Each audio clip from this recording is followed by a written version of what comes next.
자, 이제 8번 보겠습니다. 탄력성 개념 종류. 자, 여기서는 뭐 별로 어려운 건 없어요. 탄력성의 개념 자체는 출제는 잘 안 돼요.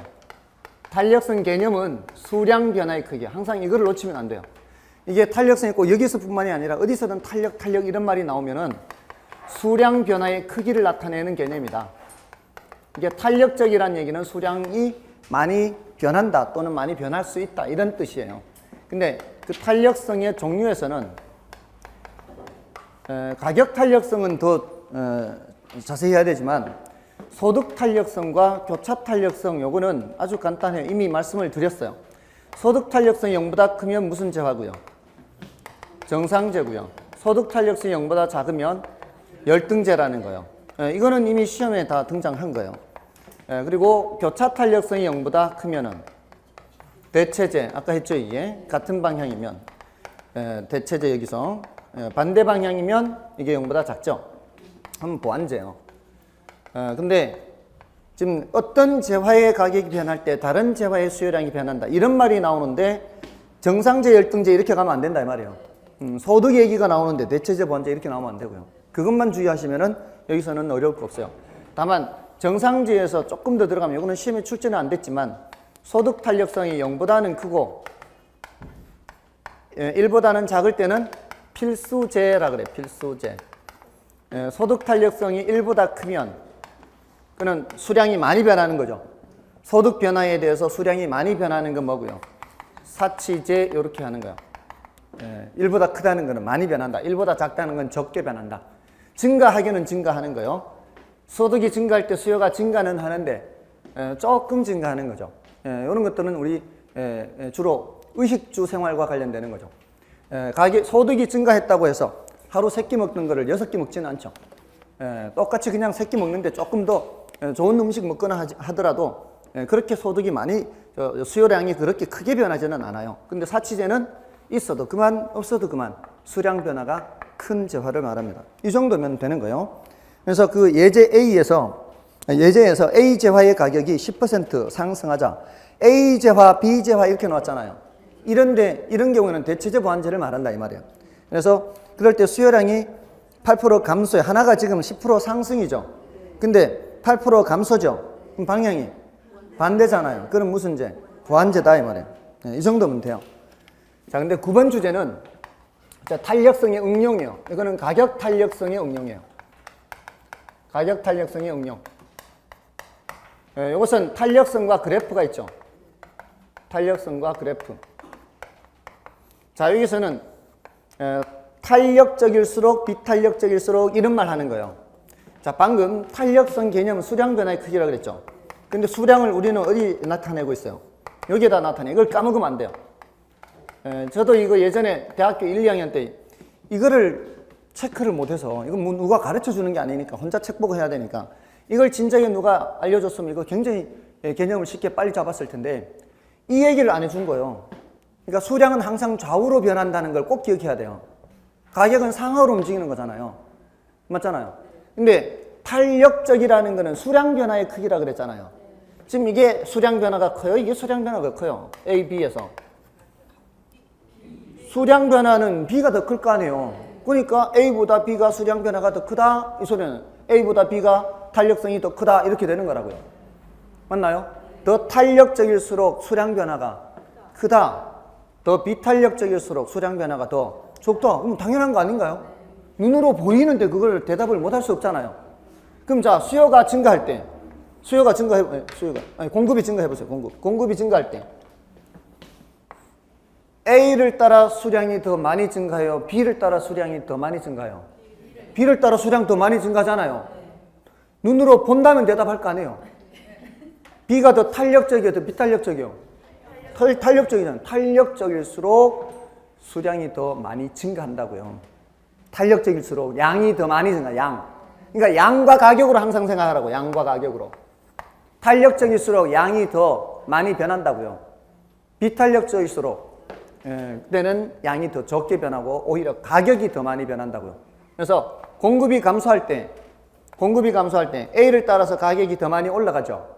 그런 거라고요. 그러니까 우리 농산물 보세요. 농산물 공급이 증가하거나 감소해 보세요. 농산물 공급 증가하면 가격이 그냥 하락해요, 폭락해요? 폭락한다고. 농산물 공급이 감소해보세요. 그냥 상승이 아니라 폭등한다고. 왜? 농산물 같은 경우에는 우리가 굉장히 비탄력 필수재란 말이야. 이 식품 같은 거는. 식품은 A의 성격을 갖는다고, 우리는. 그러니까 굉장히 비탄력적인 재화예요. 그렇기 때문에 공급이 감소하면은 가격이 폭등하고요. 예, 그리고 공급이 증가하면 가격이 폭락하고 이런 현상이 나타난다 이 말이에요. 농산물은 A에 가깝기 때문에. 됐나요? 예, 그래서 이런 이제 얘기를 하는 거고요.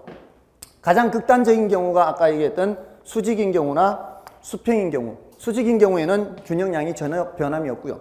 수평인 경우에는 균형 가격이 전혀 변함이 없다. 이런 얘기 하는 거예요. 예, 이거는 공급의 경우도 마찬가지예요. 예, 공급 곡선을 더 이렇게 가파르고 완만하게 그리면 더 가파를수록 어떻고요? 균형량 변화가, 수량 변화가, 양 변화가 어떻다고요? 비탄력적일수록 수량 변화가 적고 가격 변화가 크고 똑같다 이 말이에요. 그러니까 수요든 공급이든 공통점이라고요. 비탄력적일수록 수량 변화가 적고 가격 변화는 크다 이 말이에요. 됐죠? 됐나요? 이게 이제 탄력성과 그래프라는 주제예요. 여기 이제 주제가 해결이 되면은 이제 그 다음은 탄력성과 판매 수입이에요. 탄력성과 판매 수입은 뭘 생각하면 된다 그랬죠? 판매 수입 또는 총 수입이라 그랬죠? 여기 딱 떠오르는 순간 머릿속에 뭐를 연상하라고요? 이렇게. 여러분들 남산하면 뭐가 떠올라요? 그렇지, 그렇게. 판매 수입하면 이 그림을 그려서 가장 넓을 때가 여기라고요. 가장 넓을 때가. 이게 공부라는 게 연상이에요, 연상. 여기 이 넓이가 바로 뭘 뜻하는 거예요? 넓이가 총 수입, 판매 수입이에요. 그럼 여기에서는 넓이가 얼마 안 되잖아요. 여기가 탄력 구간이라 그랬죠. 여기가 비탄력 구간이에요. 가격 수준이 높을수록 어떻다고요? 가격 수준이 높을수록 탄력성이 크다고요. 여기가 더 탄력적인 가격 수준이 높을수록. 탄력 구간에서는 가격을 내려야 넓이가 넓어진다고 이게. 비탄력 구간에서는 가격을 올려야 넓이가 점점 넓어진다고요. 맞나요? 머릿속에 또 올리면 되잖아요. 총수입 얘기 나오면 머릿속에서 비탄력일 때는 가격을 올리는 것이, 탄력일 때는 가격을 내리는 것이. 이거 그림 생각하면 절대로 안 틀려요. 예, 단위 탄력일 때는 가격을 올리든 내리든 변함이 없다 이렇게 기억하시고요. 이때는 이제 미분 개념을 이용해야 되기 때문에 그래요. 단위 탄력일 때는 가격을 올리든 내리든 뭐가 변함이 없다. 판매 수입의 변함이 없다. 이렇게 대답하는 거라고요. 됐죠? 예, 그렇게 기억하시고요. 다음에 탄력성 크기 결정 요인이 있죠. 예, 이거는 어렵지 않죠. 예, 뭔가가 대체재가 많을수록, 한자로 쓰면 대체재가 많을수록 탄력성이 커지죠.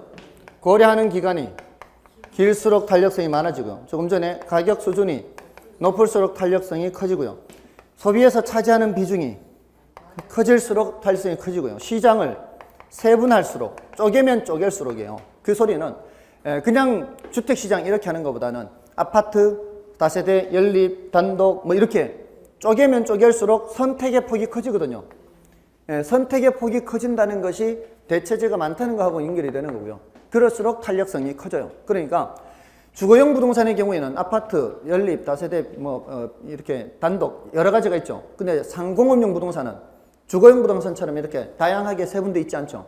그러니까 주거용 부동산 시장에서 수요의 탄력성이 상공업용 부동산 시장에서의 수요 탄력성보다는 더 탄력적이라고 하는 거예요. 대체할 만한 것들이 흔치 많단 말이에요. 심지어는 뭐 주거용 오피스텔도 있잖아요. 대체할 만한 것들이 굉장히 많아요. 그래서 주거용 부동산 시장에서의 탄력성이, 주거용 부동산에서 수요 탄력성이 상공업용 부동산 시장에서 탄력성보다 어떻다고요? 여기서의 수요 탄력성보다 이쪽이 더 크다고. 이게 선택의 폭이 많기 때문에. 됐나요? 그리고 사치제일수록 어떻다고요? 탄력성이 커진다고요. 네, 이거는 수량 변화가 큰 재화란 말이에요. 됐죠? 이건 뭐 별로 어렵지 않은데 이제 공급에서 조심을 해야 돼요. 공급의 탄력성 크기 결정 요인이에요. 여기에서는 대체로 이 용도 전환이 용이할수록 기간이, 고려하는 기간이 길수록 다 탄력성이 커지거든요. 근데 뭐를 조심해야 된다고요? 생산 기간이에요. 생산 기간. 생산에 소요되는 기간. 생산에 소요되는 기간이 길수록은 어떻게 돼요? 비탄력적. 이러면은 많은 양을 생산할 수 있어요, 없어요? 많은 양을 생산을 할 수가 없어요. 또 생산 요소 가격이 상승할수록이에요. 생산 요소 가격이 상승할수록, 이 소리는 뭔 소리야? 공급자들이 공급 물량을 증가시키려면은 자재를 가지고 와서 공급을 증가시켜야 되죠. 근데 공급을 증가시키는 과정에서 뭔 가격이 올라가 버리면 자재 가격이 올라가 버리는 거예요. 자재 가격이 올라가면 시장에 많은 물량 내놓을 수 있어요, 없어요?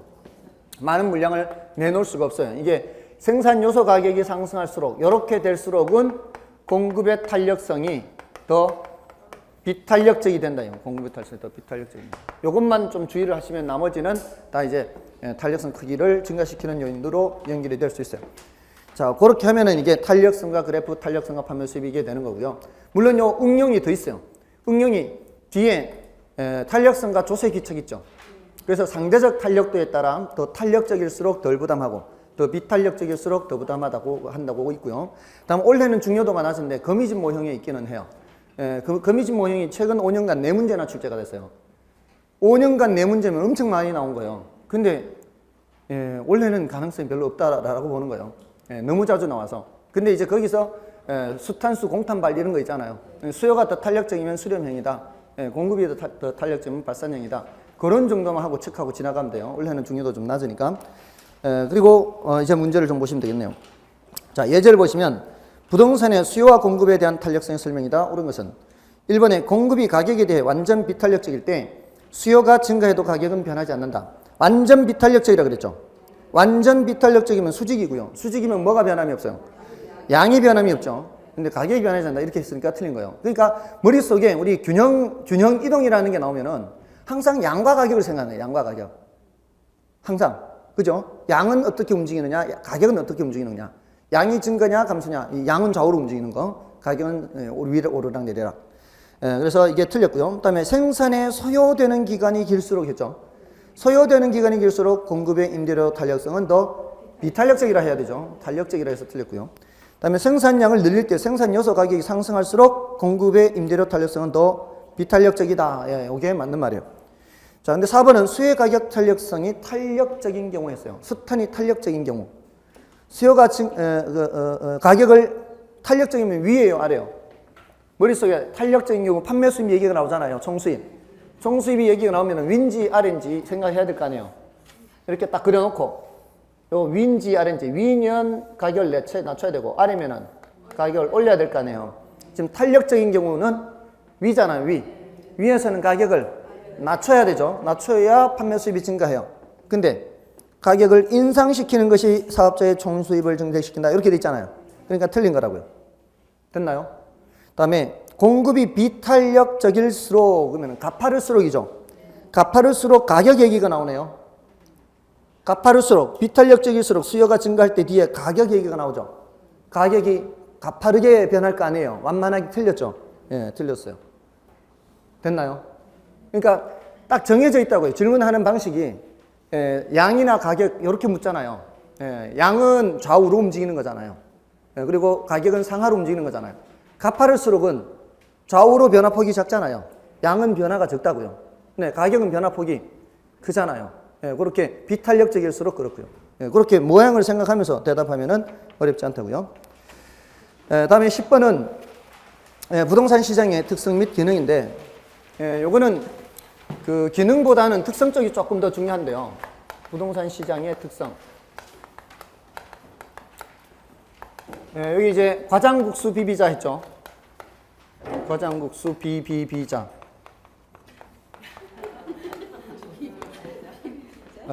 비비기는 비비는데 과장국수를 비비는 거예요. 근데 국수가 중요하다고, 국수가. 과는 과다한 법적 제한이죠. 법적 제한이 많아요. 다른 재화에 비해서 법적 제한이 많아서 얘는 수급 조절이 잘 안 되는 것으로 연결이 돼요.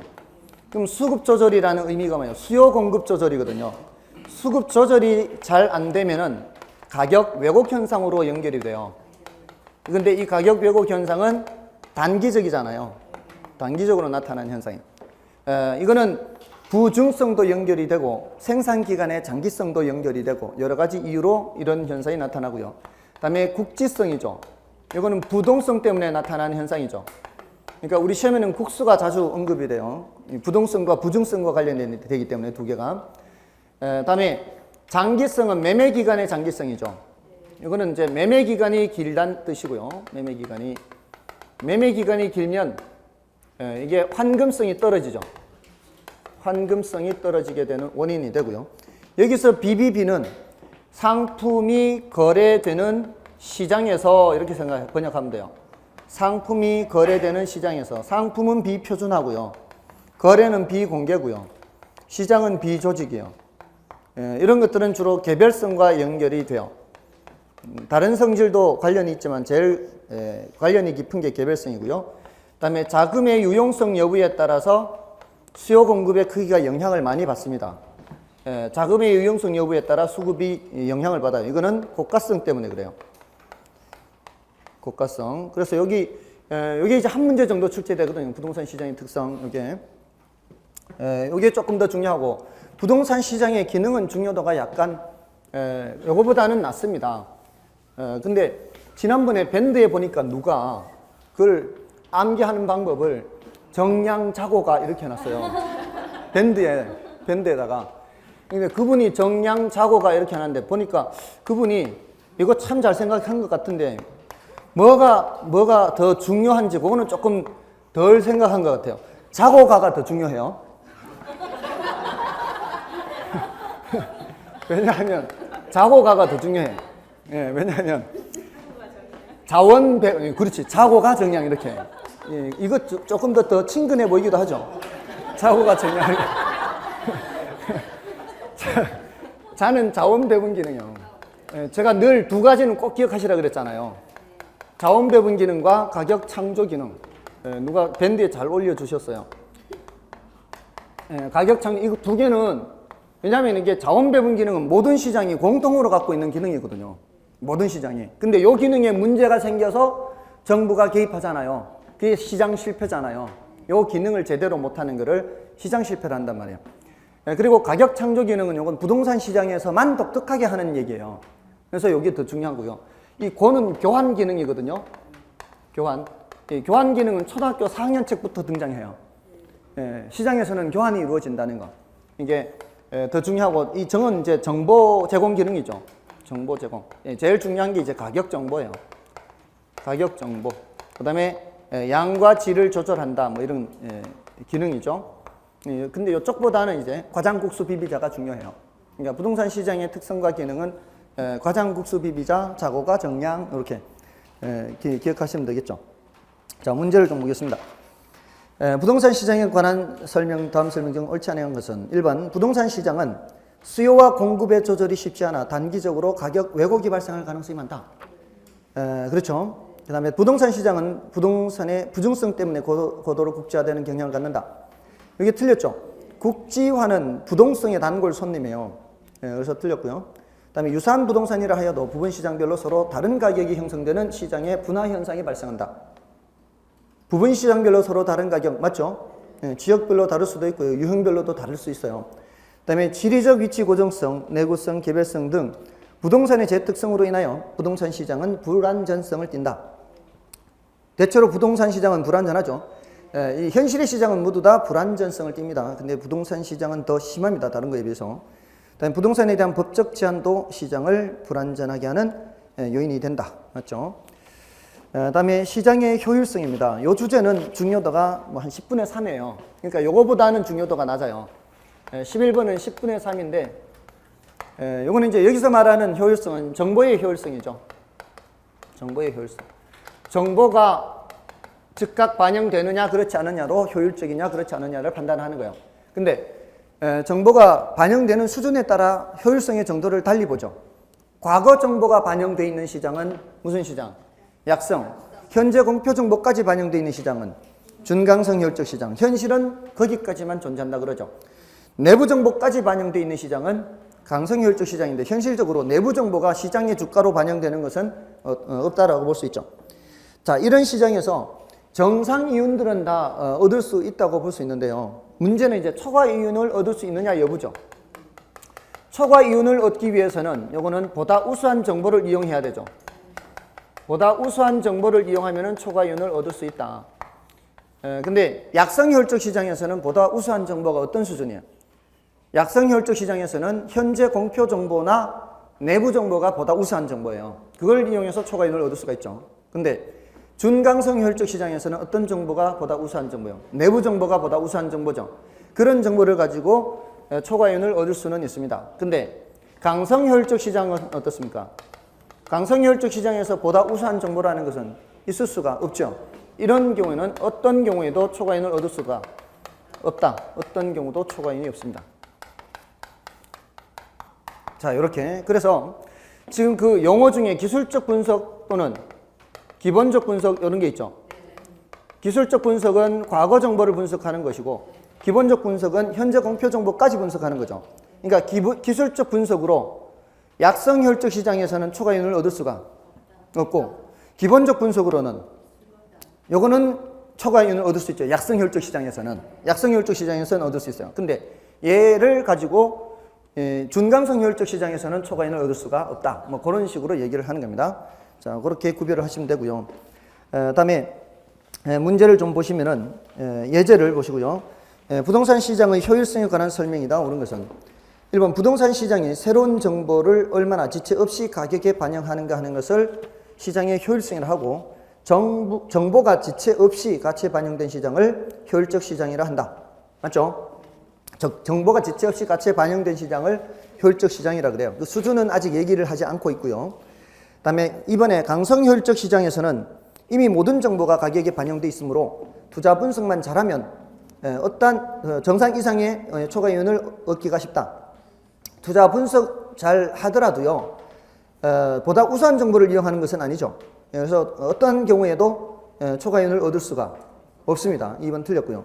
그다음에 어떤 형태의 효율적 시장이 부동산 시장에 존재하는가는 나라마다 비슷하며 효율성의 정도도 거의 같다. 그렇지 않죠? 이게 나라마다 다르다고 봐야 되고요.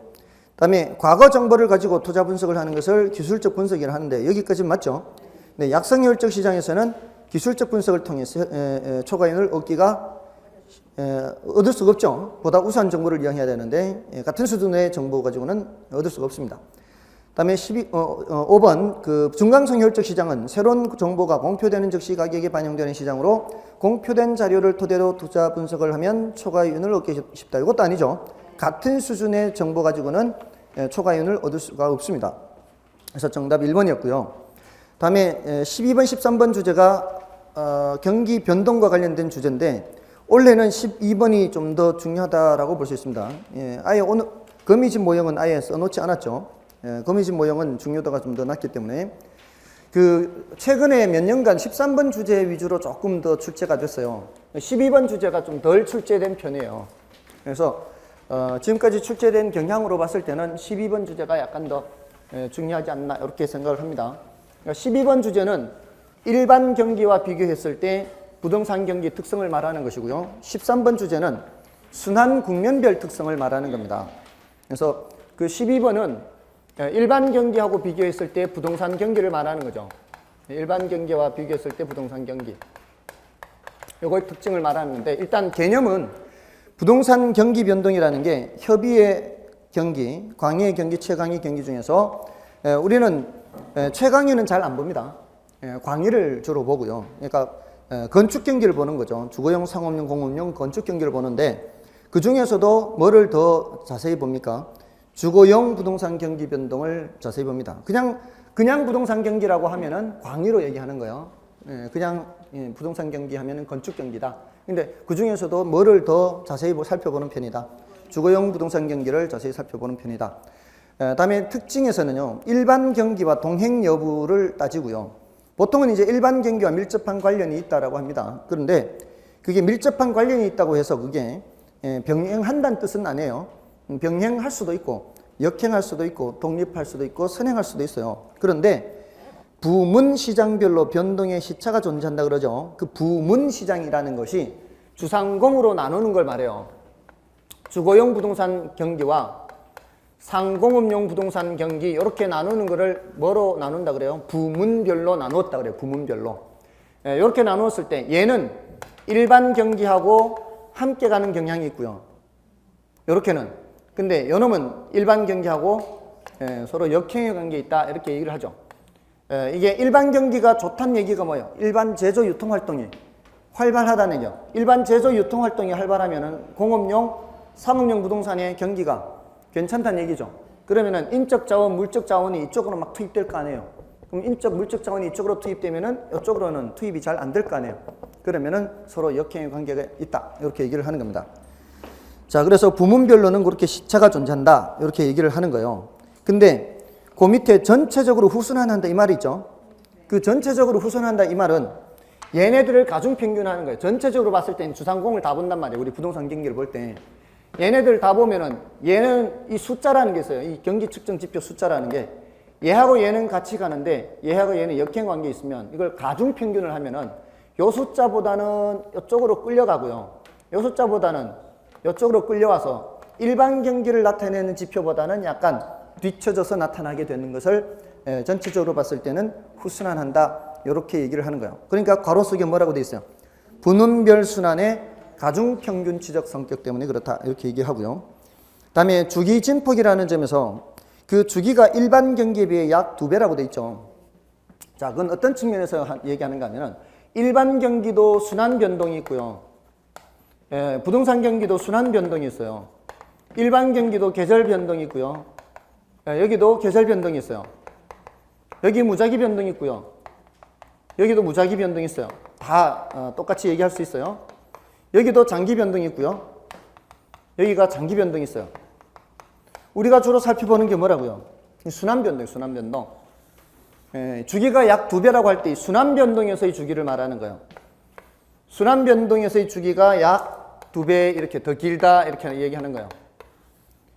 왜냐하면은 이게 장기 변동, 이게 더 약 2배란 말도 잘 안 쓸 수가 있어요. 왜냐하면은 꼭 2배라고 얘기를 하기가 좀 어려울 수 있거든요. 이 경제마다 좀 다를 수 있으니까, 나라마다 다를 수 있어서. 그래서 얘를 좀 길다 이렇게 말할 수 있어요. 부동산 경기의 순환 주기가 좀 더 길다. 얘는 좀 더 짧다. 순환 변동에서는. 근데 이쪽으로 가면 반대거든요, 이게. 일반 경기에서의 장기 변동과 이 부동산 경기에서의 장기 변동이 길이가 이게 단자 맞나요? 맞죠? 안 맞아도 여러분과 저 사이에 그냥 단자라고 하면 되죠. 그러면 이제 오표시 무해의 원칙이 되는 거예요. 여러분도 그리 생각하고 저도 그리 생각하면 되니까. 맞죠? 그러니까 단자 이제 앞으로 여러분과 저 사이에서 이제 단자 이제 일반 경기와 이 부동산 경기를 비교할 때 순환 변동에서는 얘가 더 길어요. 근데 장기 변동에서는 얘가 더 길거든요. 얘가 더 짧고요. 이거는 주로 뭐 어디에서 얘기하는가 하면은 얘는 인근 지역의 생애 주기와 관련해서 얘기를 해요. 그래서 길어봐야 한 60년에서 좀 넘거나 뭐 이런 정도인데 일반 경기에서의 장기 변동은 100년 가까이 되거든요. 지금 나타나고 있는 세계 경제 침체가 1920년대 대공황 이후로 가장 어렵다 하거든요, 지금. 전 세계가 지금 난리예요, 지금 사실은. 굉장히 위태위태한 상황이거든요. 그러니까 굉장히 길어요, 얘가. 그래서 이걸 얘기를 안 한다고, 잘. 우리는 주로 살펴보는 게 뭐라고요? 이거 순환 변동을 보기 때문에 그래서 주기가 약 2배라고 하는데 그냥 주기가 더 길다, 이렇게. 주기는 더 길고 진폭은 더 크고 이렇게 얘기를 하는 겁니다. 됐죠? 우리는 얘를 주로 살펴봐요, 사실은. 이것도 잘 안 봐요. 계절 변동 우리 관심 없어요, 별로. 왜냐면은 계절적으로 약간 늘어난 거 가지고 이게 경기가 뭐 늘어났다, 좋아졌다 이렇게 할 수가 없잖아요. 예를 들어서 여름철에 청량 음료 생산이 늘어나요. 봄철보다 늘어나겠죠. 봄철보다 늘어나는 거 가지고 경기가 좋다 그러면 안 돼요. 당연히 여름철이니까 늘어나는 거죠. 그럼 어떻게 비교해야 돼요? 어떻게 비교해야 돼? 전년 대비해야지, 전년 대비. 봄철보다는 늘어났지만 전년에 비해서는 줄어들었을 수 있어요. 그러면 경기가 오히려 거꾸로 내려가는 거예요. 그런 계절 변동을 없애기 위해서 여러분들 그 경제 뉴스 보면은 늘 그렇게 얘기해요. 전년 동기 대비 이번은 어떻다 이런 얘기하는 게 계절 변동을 제외시키려고 하는 거예요. 뭔 뜻인지 아시겠어요? 그러니까 이런 거는 주된 관심사 안 해요. 무작위 변동 주된 관심사 안 해요. 우리는 순환 변동을 주려 보는 거예요. 그래서 순환 변동에서 이게 주기가 더 길다, 진폭은 더 크다 이런 얘기를 하는 다 이렇게 얘기를 하는 거예요. 됐죠? 그리고 그 회복은 느리고 후퇴는 빠르다 이런 것들이 전부 다 어디서 나오는 얘기예요? 순환 변동에서 나오는 얘기예요. 됐죠? 그리고 뭐 지역적 국지 현상에서 전국적으로 확대되는 경향이 있다. 이렇게 얘기하고요. 다음에 예제를 보시고요.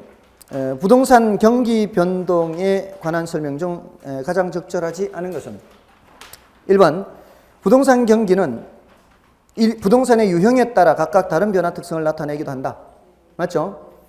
다음에 부동산 경기는 일반 경기보다 선행하기도 하고 또 때로 후행하기도 하죠. 뭐 뚜렷한 모습은 없습니다.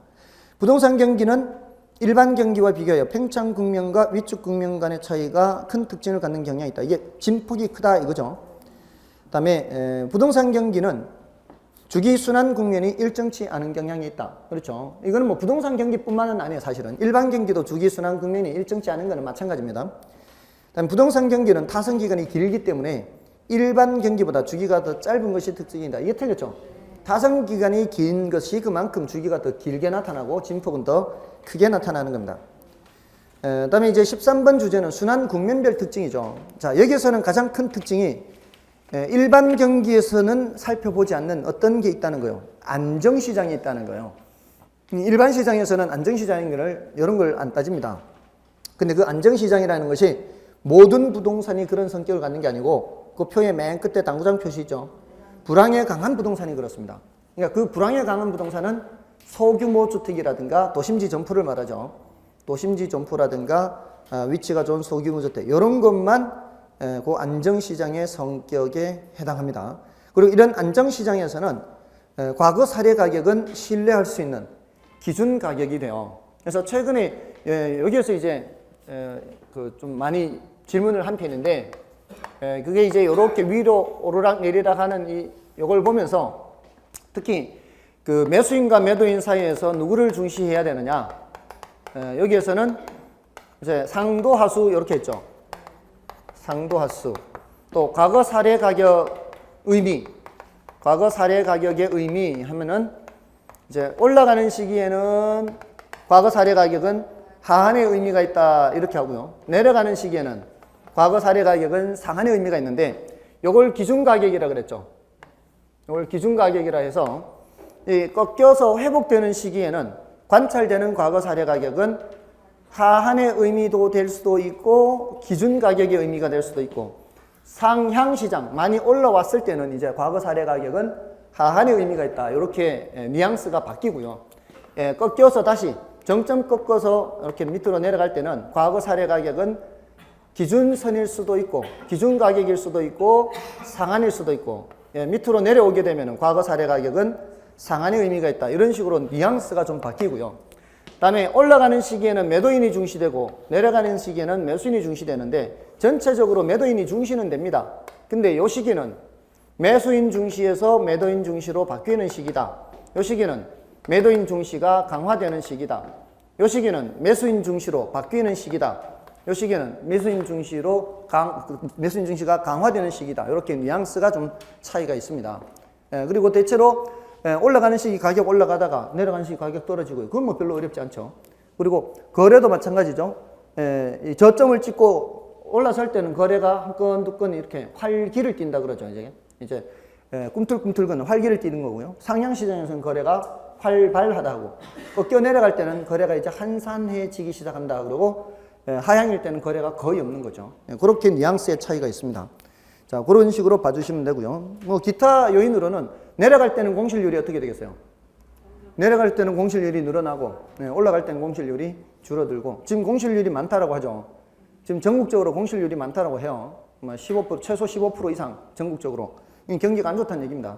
그러니까 우리나라뿐만이 아니라 전 세계적으로 지금 별로 안 좋은 상태고 지금 우리나라도 지금 좀 걱정스러운 상태예요. 지금 주택은 좀 이상하죠. 주택은 지금 많이 올랐죠. 주택은 지금 많이 올랐잖아요. 전세가가 올라가고 하니까 좀 걱정스럽습니다. 전 세계가 다 위험하니까 여차하면 튀려고 했더니만 튀지도 못하고 바깥에 외국도 그러니까 갈 수가 없잖아요. 어쨌든지 그냥 우리나라에서 어떻게든지 비집고 살아야 되는데 아무튼 그렇습니다. 자, 문제를 좀 보겠습니다. 예제 1번 옳은 것을 찾습니다. 저점에서 정점에 이르는 기간은 짧은데 반해 정점에서 저점에 이르는 기간은 장기간에 걸쳐 나타나는 경향이 있다. 이게요, 경제 현실을 말하는 거거든요. 경제가 현실적으로는 지금 장기적으로 좀 침체돼 있다 해도 결국은 어떻습니까? 자본주의 사회라는 게. 이렇게 지금 성장해 왔죠. 수백 년간 계속 경제가 성장해 왔거든요. 그럼 여기서 여기에 이르는 시간은 길게 나타나요. 그죠? 대체로. 여기서 여기 이런 좀 짧게 나타난다 이런 의미거든요. 근데 반대로 얘기하고 있잖아요. 다음에 후퇴 국면이 일반 경제와 병행하여 장기화되면 점차 공실률은 증가하기도 한다. 맞잖아요. 여기 후퇴하는데 장기화돼 버리면 공실률 증가하면서 이제 하향으로 내려가 버리는 거죠. 그다음에 상향 국면에서 부동산 매매 시 매도자는 거래 성립 시기를 당기려고 하고 매수자는 미루려고 하는 경향이 있다. 예, 이거 반대로 돼 있죠. 예. 그다음에 후퇴 국면이란 하향 시장 국면 다음에 오는 국면으로서 맞나요? 후퇴가 하향 다음에 오나요? 아니잖아요. 경기 저점까지 바로 하강하는 국면은 하향이죠. 경기 저점까지 바로 하강하는 것은 하향 국면이어서고 후퇴와 하향이 바뀌어 있어요. 자, 다음에 하향 국면에서는 경기 회복에 대한 기대감으로 하향이면 지금 계속 내리막길로 가고 있는데 경기 회복에 대한 기대감이 있을 수는 없죠. 예, 틀렸습니다. 회복 국면에 그런 현상이 나타날 수 있습니다. 그래서 2번이 정답이에요. 네, 2번이 정답. 다음에 이제 정부의 시장 개입 필요성입니다. 자, 이거 14, 15, 16번 주제는 정부의 시장 개입이라는 주제예요. 이것도 이제 해마다 한 문제 또는 두 문제 나오는 거예요. 합쳐서. 그러니까 그 뒤에 정부의 개입 수단 16번 주제가 안 나오더라도 14번, 15번 주제 중에서는 나오는 그런 주제입니다. 14번, 15번 주제는 정부의 시장 개입 필요성 주제고요. 16번 주제는 정부의 개입 수단 주제입니다. 그러니까 이 주제별로 지금 돼 있죠. 지금 테마별로 60개 주제가. 그래서 정부의 시장 개입이죠. 시장 개입 필요성 해서 이거는 두 가지로 얘기하죠. 하나는 경제적 기능과 하나는 정치적 기능 이렇게 얘기를 하잖아요. 또는 정책적 기능 이렇게 할 수 있고요. 자, 이렇게 나누어서 이쪽은 주로 경제적 기능은 시장 실패를 수정하기 위해서 한다 그러죠. 이쪽은 사회적 목표를 달성하기 위해서 이렇게 키워드 위주로 기억하시고요. 근데 이 사회적 목표는 추상적이어서 제가 주로 형평성 측면이라 그랬어요. 주로 형평성 측면이다. 이 저소득층 이런 얘기 나오면 이거예요. 저소득층 이런 얘기가 나오면. 근데 주로라는 말을 쓰는 이유는 사회적 목표가 경우에 따라서는 다른 목표가 될 수도 있기 때문에 효율성이나 다른 목표가 될 수도 있어요. 얘는 사회적 목표 추상적이잖아요. 사회적 목표가. 이거는 경우에 따라 효율성이나 기타 목표가 될 수 있어요. 기타 목표. 그래서 주로라는 말을 쓴 거고요. 근데 대부분은 이거예요. 대부분은. 그다음에 시장 실패를 수정하는 것은 자원 배분의 효율성 측면이죠. 자원 배분 효율성 측면. 요거는 앞에 정부가 그 기능을 제대로 못하는 거죠. 아까 자원 배분이 있었죠. 자고가 정의할 때. 그 자원 배분 기능을 제대로 못할 때 누가 개입해서 정부가 개입해서 자원 배분을 효율적이 되게 하려고 하는 거예요. 근데 이 시장 실패가 워낙 중요하기 때문에 이거는 따로 더 공부를 해야 되고 그 중에서도 외부 효과가 10년간 외부 효과만 따로 4문제를 더 물었어요. 외부 효과만. 그만큼 외부 효과는 더 중요한 거예요. 그래서 시장 실패를 따로 설명을 드리는 거잖아요.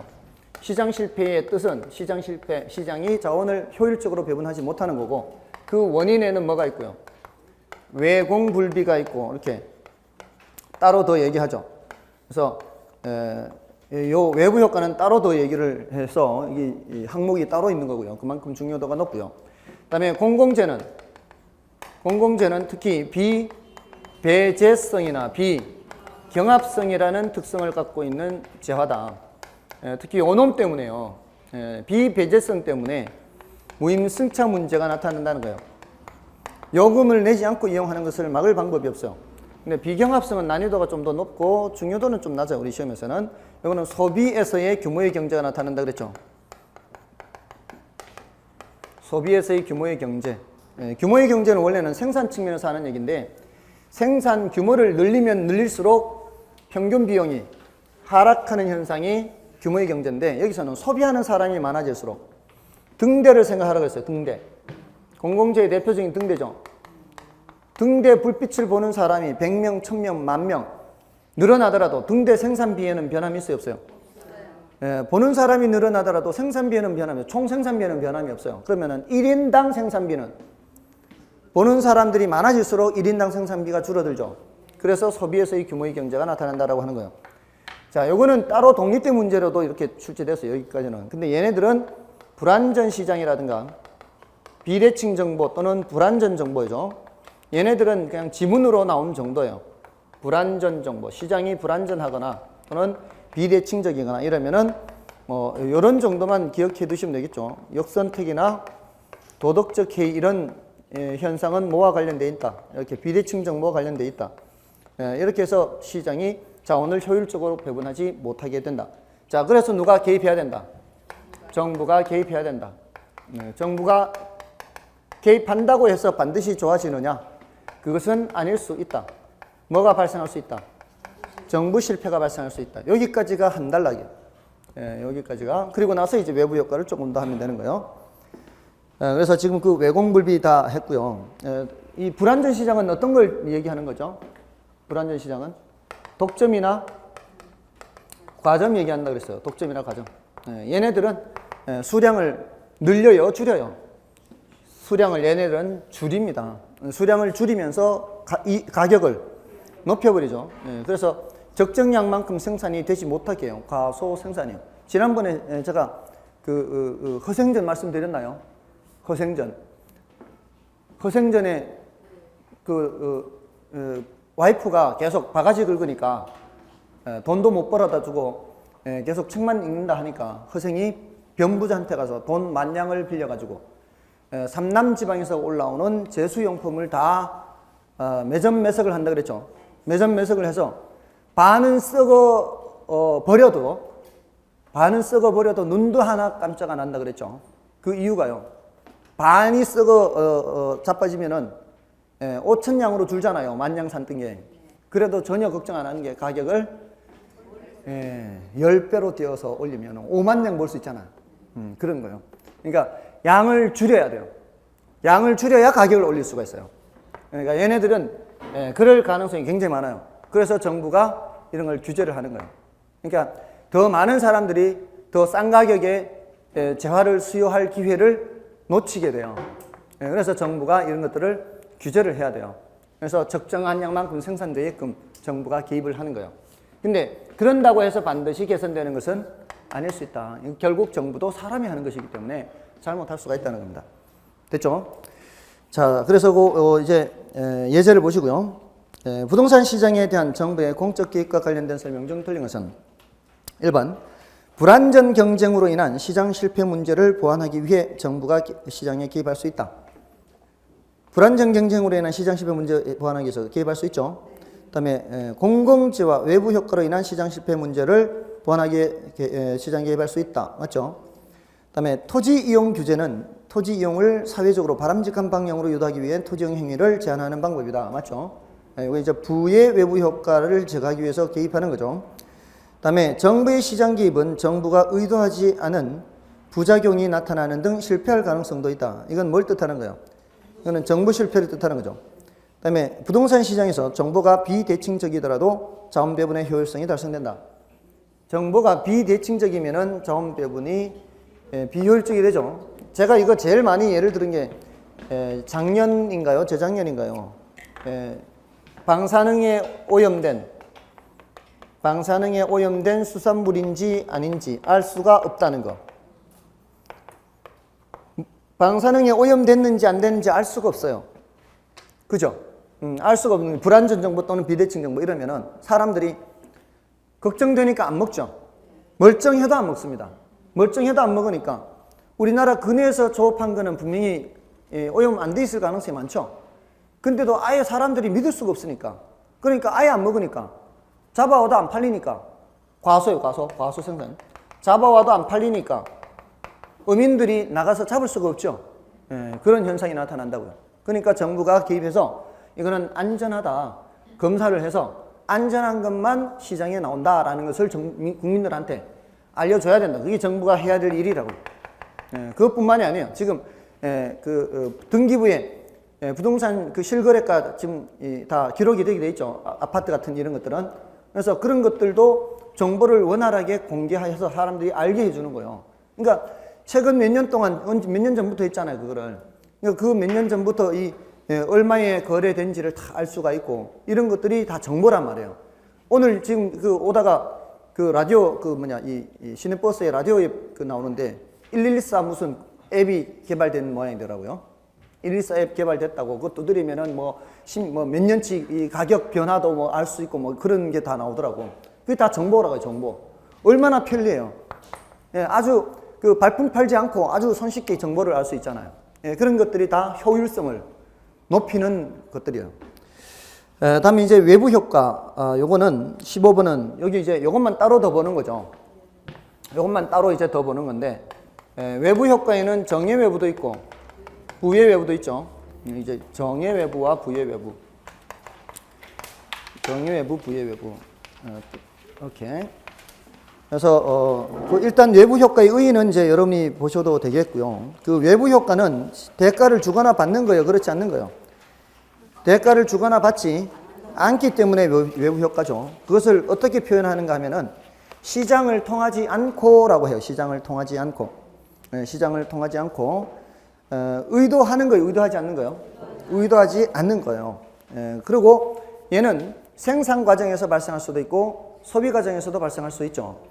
근데 그 부등식이 있죠, 부등식.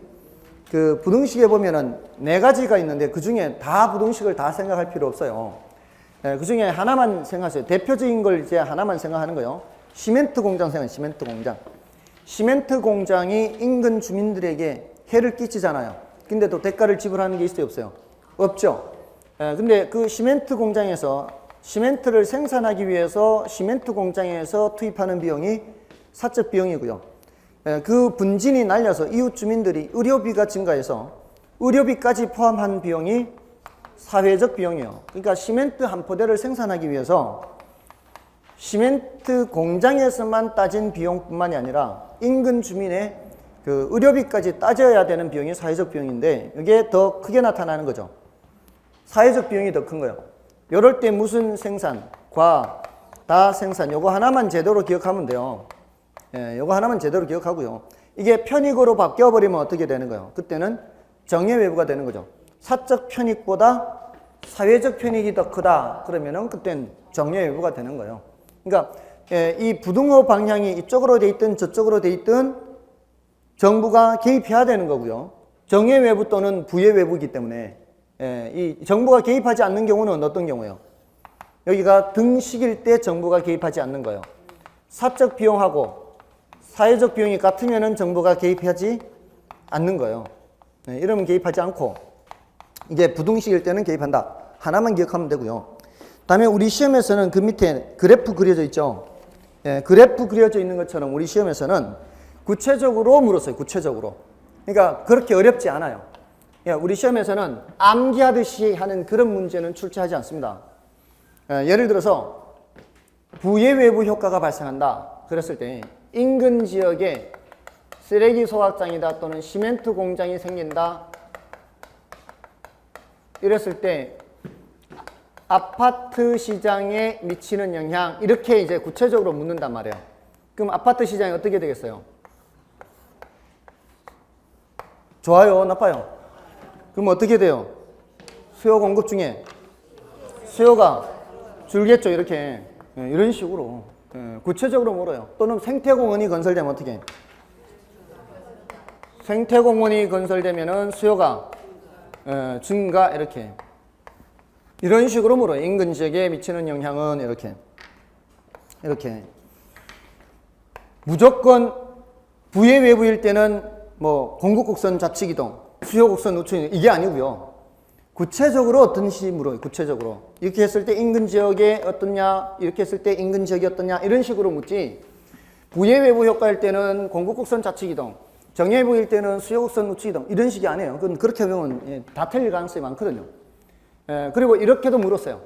시멘트 공장이 건설되면, 우리 시험에 시멘트 공장이라고 하진 않았고요. 목조 공장 뭐 이렇게 다르게 얘기했지만, 같은 맥락이니까 시멘트 공장을 규제하면은 규제시 인근 주택 시장에서는 어떻게 돼요? 규제할 때는 좋아져요, 나빠져요? 좋아지잖아요. 그러면 그때는 어떻게 해?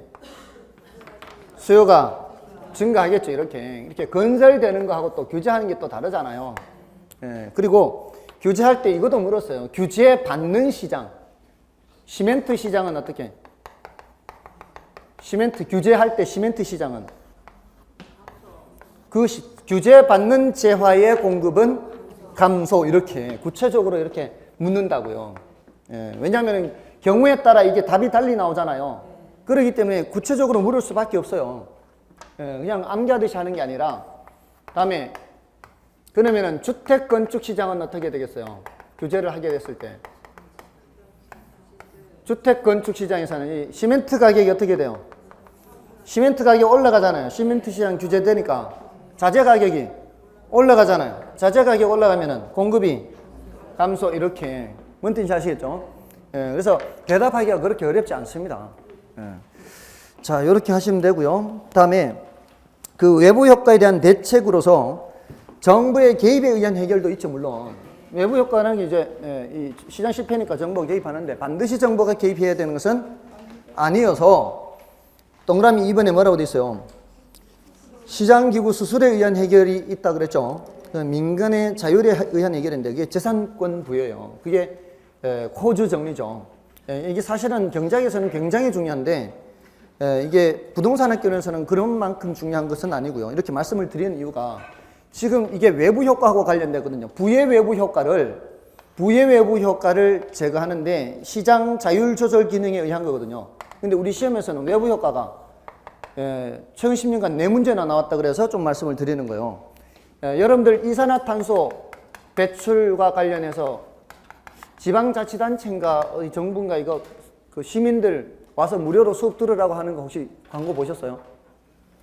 네, 지금 공부하느라고 바쁘죠 지금. 그런 거 눈이 안 들어죠. 네, 지나가다 봤는데 이산화탄소 배출권이라고 하는 거 있어요. 배출권. 이게 나라마다 할당이 돼 있어요. 나라마다 할당이 돼 있어서 이거 거래하고 그 선진국에서는 벌써 몇 년 전부터 거래하고 있었어요. 우리나라는 이제 옛날 이게 지정될 당시에 우리나라는 개발도상국의 지위를 받아가지고 그 적용을 선진국보다 늦추어서 적용하거든요. 근데 이제 이게 우리나라도 적용이 된다고요. 근데 나라마다 할당을 해놓은 것처럼 이 시멘트 공장 주변에 주민들한테 하고 이 시멘트 공장한테 하고 모두 다 분진 있죠, 분진. 그 시멘트 그 분진이라고 하는 거를 배출할 수 있는 권리를 주는 거예요, 다. 얘한테도 주고 얘한테도 주고 다 줘요. 근데 얘가 자신한테 부여된 그 권리를 다 써버리면 더 이상 생산을 못 해요. 주민들한테 가서 이 권리를 사가지고 와야 돼요. 그래야만 생산할 수 있어요. 그래서 이게 이 사람들이 살지 살지 이런 의사결정은 지들이 하는 거죠.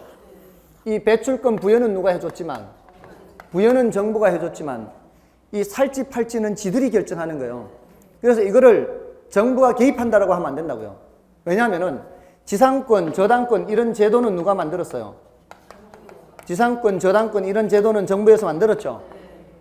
근데 이거 사고 팔고는 누구 마음이에요? 설정하고 말고는 내 마음이잖아요. 내가 설정하고 뭐 안 한다 이런 걸 가지고 설정하고 하는 거를 정부가 개입한다고 안 하잖아요. 그런 것처럼 부여했는 것 가지고 정부가 개입한다 그러면 안 돼요. 살지 팔지는 지가 알아서 결정하면 되니까. 그래서 이거는 정부가 개입하는 게 아니라 시장 자율 조절 기능에 맡기는 방법이에요. 그러니까 반드시 정부가 개입해야 되는 것은 아니라는 거예요. 그런 방법도 있다는 거예요. 아시겠죠? 민간에 의한 해결 방법도 있다. 자, 예제를 보시고요. 외부 효과에 관한 설명 중 틀린 것은 1번에 외부 효과에는 외부 경제와 외부 불경제가 있다. 맞죠? 외부 효과는 생산 과정에서 발생하는 경우도 있고 소비 과정에서 발생하는 경우도 있다. 맞죠? 그 다음에 생산 과정에서 외부 불경제를 발생시키는 재화, 시멘트 생각하면 제일 쉽고요. 시멘트 공급을 시장에 맡길 경우 그 재화는 사회적인 최적 생산량보다 과다하게 생산되는 경향이 있다. 맞죠? 외부 효과는 어떤 경제 주체의 경제 활동의 의도적인 결과가 시장을 통하여 다른 경제 주체의 후생에 영향을 주는 것을 말하는데 이게 틀렸죠? 의도한 결과가 아니고요. 그리고 시장을 통하지 않는 겁니다. 그 다음에 토지 이용 행위에서 발생하는 외부 불경제는 토지 이용 규제의 명분이 된다. 맞죠? 좀 쉬겠습니다.